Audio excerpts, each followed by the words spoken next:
Hello everybody, my name is Koss and welcome to the first video for this gameplay series. So for the point of this series is, as you may have heard, Molior RS is coming to an end. So the series is sort of creating the history time capsule of Molior RS. It's not going to be your so much traditional gameplay videos you've seen in the past. I'm going to try condense it down quite a bit.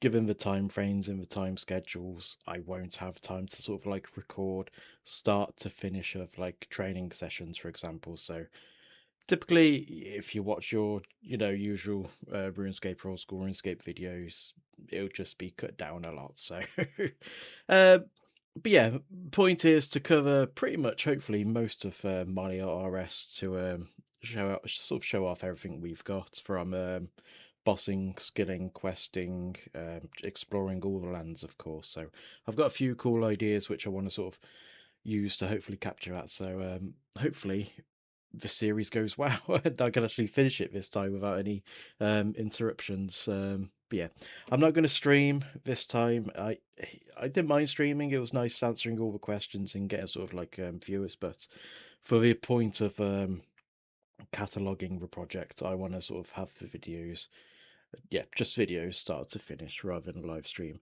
So I'm gonna literally go through everything, but I keep saying that every video I go on too much. So I'm seriously, for the last series, I just want to do things, get to a point, as don't stand it as statue talk of like 20 minutes on it. So yeah, so please bear with me as I go through this. I'll be as quick as I can with most things. So this is sort of connecting to our server. This is what we call the auto download screen. Essentially, if you are new to the game, you sort of have to download all the files before connecting. You get some information over here, sort of about what the project and things like that. Server news. It's a bit buggy, but essentially all our patch updates, etc. So let's just look at a random one without the text. God, scroll. It is so large, and I think that's it. So 4th of April 24. Player essence gives HP regen. So yeah, that's fine. Oh, we added the circle bows. Ivy is a new wood cutting thing for wood cutting. Felder pills has been sort of expanded and merged. Cave horrors were added as well, so I need to remember that. Abyssal whip was retextured. Rune quantities increase, and max level in the skill page is now 99, and added a total XP counter. So yeah, just random snippet and server rules, pretty much basic things really. But yeah, as I'm starting, I thought I'd show you through the creating a character. So click on create a character. Now, Neverwinter Nights 2 has a lot of like races and classes and sort of abilities and feats. Unfortunately, the very long-term goal was to introduce more races, but as we developed and started introducing models for like the human race, we then sort of shot ourselves in the foot in that if we wanted to add the dwarf race or gnome race or elf races, we would then have to sort of not recreate it from scratch up, but sort of like move those models into those other races. It's not a clear one-to-one ratio. So it yeah, uh, if we wanted to do that, it would have created a lot more work, and as I said, just shot ourselves in foot. So we've only got human at the moment. You could do your things. I think I'm a bit short in real life and a bit fat as well, so I do that. Toggle. I got a bit of faith. Oh, that's my bloody. There we go. That's the one I always go with, and I think that's nearly with my hair. So minus a ponytail. So. So we have our own classes. I mean, there's the default fighter, ranger, rogue, wizard, but I think the paladins are now white knight and black knight. So we added some sort of immersion classes into it as well. So um, I'm not going to be them. I want to be a rogue. I feel like not many people in the project have ever been a rogue. I always main a rogue, and I always want to get to the sort of end game of Molior RS as a rogue because they're a bit of a glass cannon. You do sneak damage on monsters that aren't aware of you. So I'm hoping maybe in scenarios I'll be able to like one hit General Grador. So I just want to see. So I'm always a Guthix follower. So I'm going to be I'll be chaotic neutral though, so there we go, Guffix. That's just my attributes. So in RuneScape, you have like attack, strength, defense, range, mage, and HP, and all that stuff. Neverwinter Nights 2, they have a sort of, they call them abilities, which is your I think in other games it's attributes, so like your strength, dexterity. Essentially, we don't have the combat skills as actual skills in the project. They are sort of based off this. So think of attack, strength, defense as your strength. Range, defense, and HP, of course, is your dex. Constitution is primarily your HP. Intelligence is your magic, and HP and all that stuff in defense. So think of it as that. We don't use wisdom and charisma because the classes associated with them don't use them. So wizards, intelligence, rangers, and rogues are either strength and dex. Fighters are strength as well. So it's all that. I don't have any background, and packages sort of don't matter for us. So I'm gonna call myself Koss. Uh, Fuck it, put my age as well, dox myself. Have I got the sounds on? I do.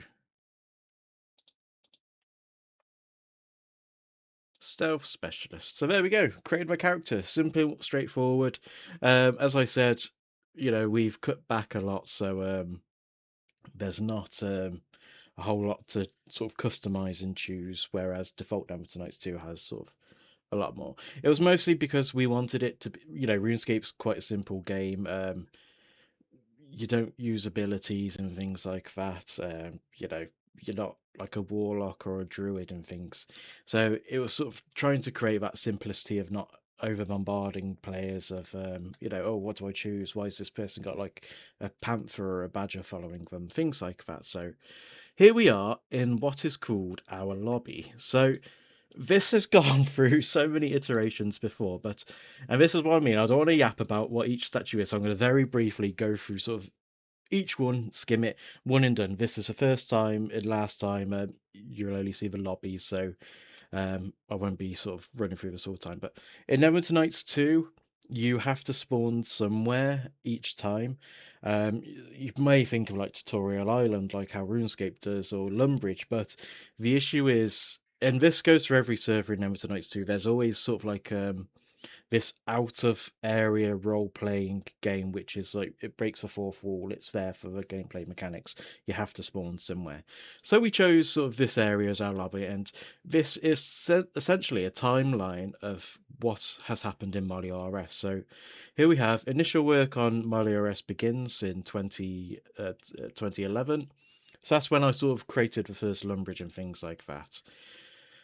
Molior RS officially starts. So I think that is when an ex-developer, Colton, joined in 2013, and we sort of, because building an MMO as one person is incredibly long. So we had Colton joined as sort of it essentially doubled the progress of what we could do with a project. So in 2015, the free-to-play lands are complete. So that's Lumbridge, Varrock, Alcred. I think we actually got a map of it as well. I'm turning my head. Yeah, Wilderness, Falador, things like that. So the free-to-play lands were done. So contract formed with Jagex. Molior RS becomes an approved community project, and that was in August 2016, which essentially lets us do our use Jagex's IP. So we have the odd statues here and there representing people who have helped out the project a lot. So the skills were developed by Clangeddin, but we have heavily modified them since. But this is still obviously given a nod to Clangeddin, who essentially created our skills for us. The Wilderness expansion was added in 2017. Epzilon, yeah, Epzilon report. He's a rank 1 player, and he has literally reported over. I counted each one of them. He has reported over 300 bugs.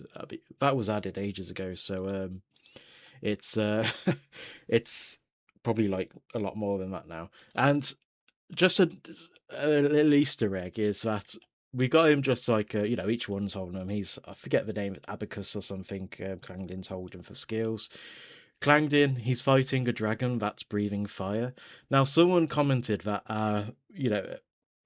other games have it where you're missing textures in a game, you get like this red, blue, green, yellow texture, and if you you can read it. It says missing 2DA missing texture. So we have done that intentionally. That's the gag on sort of the statue in the dragon's breathing missing textures because I can't pronounce his name. Epzilon sort of reported so many bugs and we fixed them. So that's just that. So the Caridian Desert expansion was added in 2018.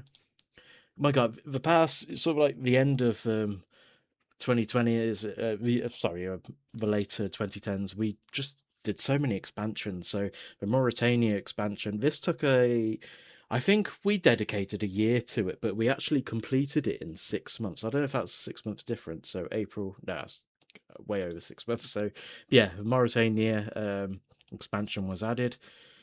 It's funny, we got like we got like these grand pyramids in the Barrows tombs for all that. Then over here we've got like a very large update, but just like three little stands. So update 2.0, God Wars, Fighter Caves, Skill Capes, and 22 quests was added in December 23. So you can see it did take a lot to sort of build this project.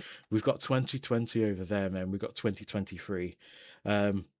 I mean, we take breaks. I took like 6 months breaks before as well, and other developers have. So that's why it also takes like it's not 3 years straight developing every single day. So yeah, but yeah, we've got what Armored of God's Sword in the stone, a fight cape and the Legends cape, and the attack skill cape. So yeah, and then we have the Turanwin Kingdom release March 24. That's just the Prif gates there. So we got sort of a two-in-one here. So update 2.5. So um Artineriler apologies, we call him Artie. So Artie joined the team sort of around 24, and literally he came released he added a whole bunch of other content in sort of quality of life, but he essentially developed the hunter skill and sort of updated herblore and farming as well, which was very out of date. So he joined, made them, then left. So this is sort of a nod to his work. I think he's in full Armadale, but yeah, this was the hunter release. So we got like, sorry, the camera's so janky when I move around a bit. There we go. So we got what chin chompers and just a whole bunch of hunter stuff. So yeah, this one pretty much reads for itself. So recipe for disaster was added, which is our 100th quest on October 25. Now, along with here, we have like a whole bunch of sort of like assets or models representing sort of the content released as well. So you have your traditional, the feast around the table. We got the Culinary He's got a scroll of one small favor. The Desert Storm, which is from Shadow of the Storm. The Law Remains, which is from Jades of Morton. Crystal Bow, which is Roving Elves. Elemental Bars, which is Elemental Workshop, obviously. So we got Dragon Glove, so obviously representing Recipe for Disaster. The Shadow Diamonds, the Blood Diamond and the Ice Diamond, so the diamonds all together. Spirit Tree, which is a grand tree. Ceramic is wearing a Fremenic helmet, which is Fremenic Trials. King Awoji is on the Tribal Totem, which is I can't remember if that is from the Tribal Totem quest or if that's I think it's representing the totem during the Legends quest. So I think that's it. Evil Dave is holding the ancient staff representing Desert Treasure. I mean, the diamonds are Desert Treasure as well. Dragon Scimitar representing Monkey Madness. The diving apparatus. I mean, that's part of Recipe for Disaster anyway. The sled is representing Trollwis. No, Troll Romance from you go up Trollwis. Lumbridge Guide is holding an eagle, which is from Eagles Peak. I can't remember the quest now. Eagles Peak. Hold on. Pull up the journal. Eagles Peak, yes. Fake Man, that's from Edgar's Ruse. Chompy Bird from Big Chompy Bird Hunt. Gnome Glider from. Uh, no. Spirit Tree's Tree Gnome Village, and the Glider's the Grand Tree, that's it. Oh, and a Crystal Shield, so. You heard some audio there. And I'm so gutted! I swear I'm so gutted. This was supposed to be the next release, pun not intended, which was next, the Ancient Prison. That will forever remain is to be announced, and I need to check. It's never going to be announced now, unfortunately. But I spent 3 months straight working on like the mechanics of Nex. We had someone literally design Nex for us. But yes, I'm gonna show you here, and hopefully this is a very familiar sign of who we've got sat there of Crunchy. But yeah, I think these are just statues representing myself. So I created and obviously developed Molior RS, and Kebin, who is our current developer as well. We do have Darius, but Darius is an interesting character that he helps in the background. So, I don't know why we never had a statue for him. Apologies, Darius, but yeah. And we have I don't know what's going on with my mouse. Sorry, I really apologise when it's sort of dropped around like that. But yeah, here we have the intro to it's got an actual name, I believe, in RuneScape. The Gates of something. I can't remember. I'll have to maybe add some text if I can remember. But I don't want to do tutorial because of I was in the middle of sort of updating it. So was it? I really hate Tutorial Island because I think I've completed it over 50 times, and we sort of got it finalized, but then we like 5 years of content we added to the game, and we then needed to update Tutorial Island. But for like 4 years straight, I was like just burnt from ever touching Tutorial Island. But the past month, I had started to update Tutorial Island and do it. But it's a bit half complete, so I don't want to show it half complete, but I'm not going to get round to showing it now. So I'm going to skip it. I'll show sort of a montage of Tutorial Island because I think it's a nice area and sort of some of the things we were doing. Um, I know RuneScape doesn't have their tutorial island as like including all the skills. So what we were doing was including a lot of the skills like farming, pickpocketing, herblore, and things like that. Sort of teaching players that. So not everyone who's tried Molior RS is a RuneScape player, so they don't know a lot about this. And it has been commented about. The tutorial island is very brief, so yeah. Straight into the world. There we go. And it automatically completes Tutorial Island.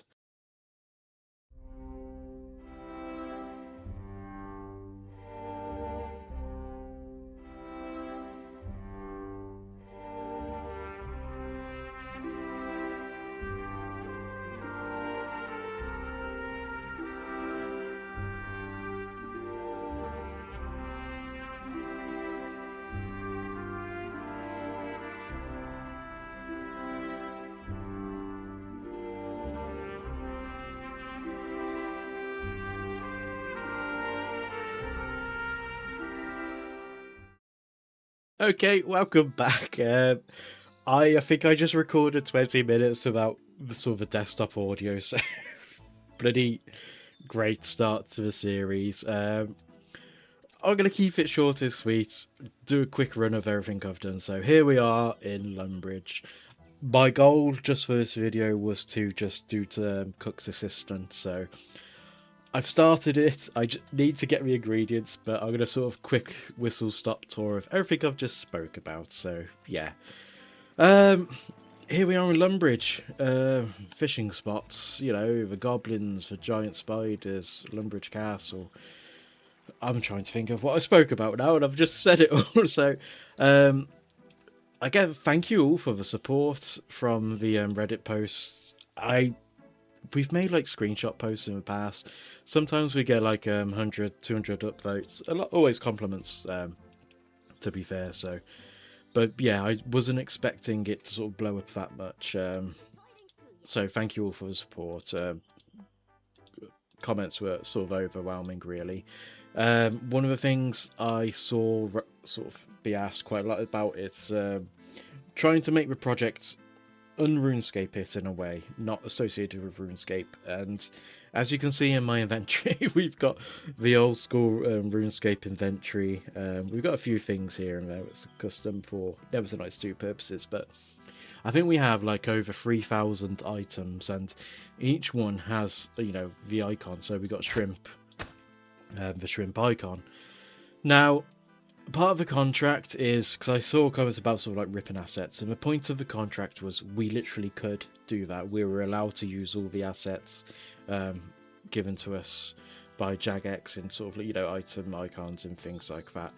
As time advanced, we, you know, got our own and music wise, etc. Because I think like this is like a newer version, a newer item in old school RuneScape, I think, which is strange lockpicks. We're using them for thief tools, which I'll all explain what these are as time comes on. But yeah, trying to strip RuneScape from this project, it's not possible. That was the point of the project. It was to recreate RuneScape in another game. As you can see, we are literally in Lumbridge. So um, we use a mixture of RuneScape 3 and old school RuneScape. So I know old school RuneScape still has defense, where RuneScape 3 has like these rocky hills to separate Lumbridge and Alcarid. But yeah, in the chicken coops trying to find an egg. There we go. I bought milk from Gilly, yeah, just now. So got the milk.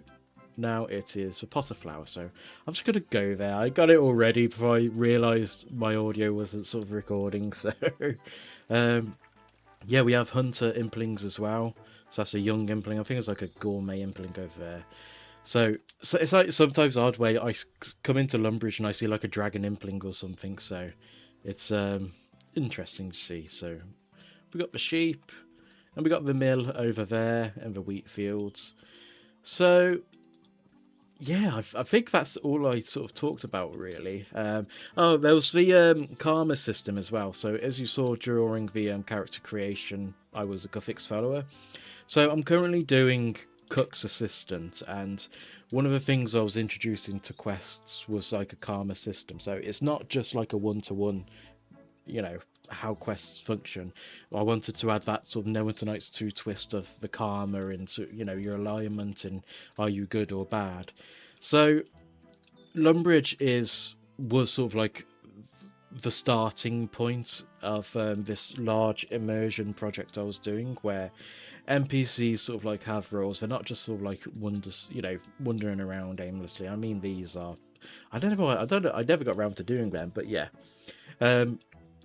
So as you do quests, if you make good decisions, you get sort of like good karma. If you make bad decisions, you get bad karma. And as a Gothixian at the moment, everyone's pretty neutral and friendly to me.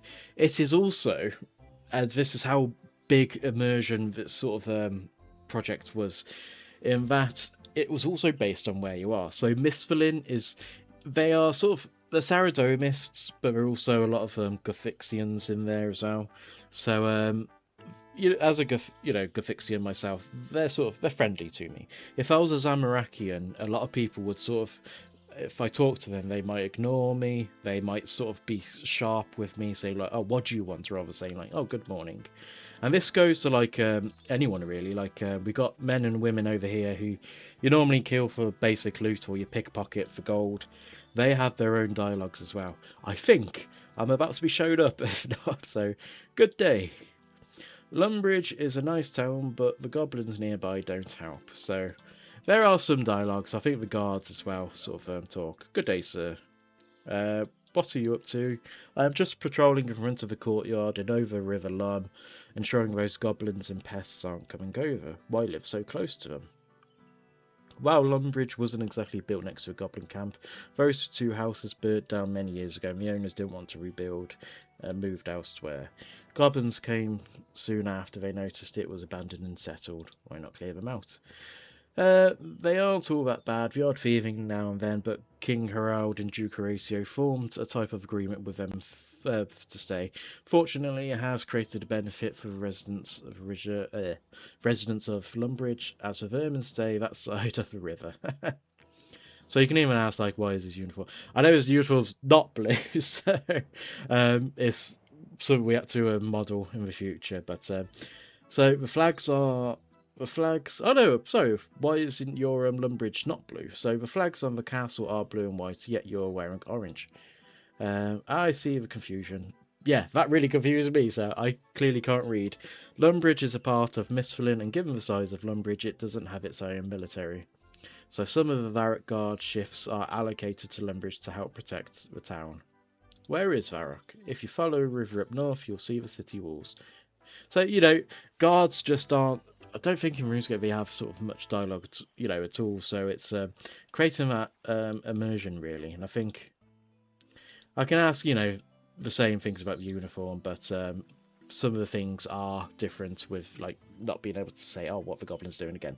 But the whole point of this is that the karma system was to expand on this. So the fundamentals of it was, as I was saying, if you're a Saradomis or Guthix, people in Misthalin are friendly. If you're a Zamorakian, they aren't so friendly. But if I became the Herald of Lumbridge, they would sort of become more friendly with me. They'll recognise me. And if I did Dragon Slayer, they sort of recognise me. Oh, you're the champion of, you know, Varrock or whatever, champion of Misthalin. You know, how are you doing? They're very open and honest. Whereas, as I was saying, if I was a Zamorakian, they'd be, oh, you know, I don't want to talk to you really, just go away. So, whereas I think in Kandarin, Zamorakins are more sort of open in public. They are sort of then friendly to you, and they don't really care much about Saradomis. So it's things like that. But also sort of like in Kandarin, if you were the champion of Misthalin, people wouldn't really care. Like, oh, you're the champion of Misthalin, why don't you go over there? You're in Kandarin, you know, things like that. So, and I think during, as you might see now, with Cook's assistant, is that when you sort of, oh, why are we going to talk to you? I may as well just literally show you right now. So, where is he? There you are. You've brought me everything I need. I am saved, thank you. Do you need the change? I did give you a hefty 100 coins. So, I think I deserve a change having to run around for you. It was only 100 coins, so yeah, I'll give him the change. Thanks. So, do I get to go to the Duke's party? I'm afraid not. Only the big cheeses get to dine with Duke. Well, maybe one day I'll be important enough to sit at the Duke's table. Wait.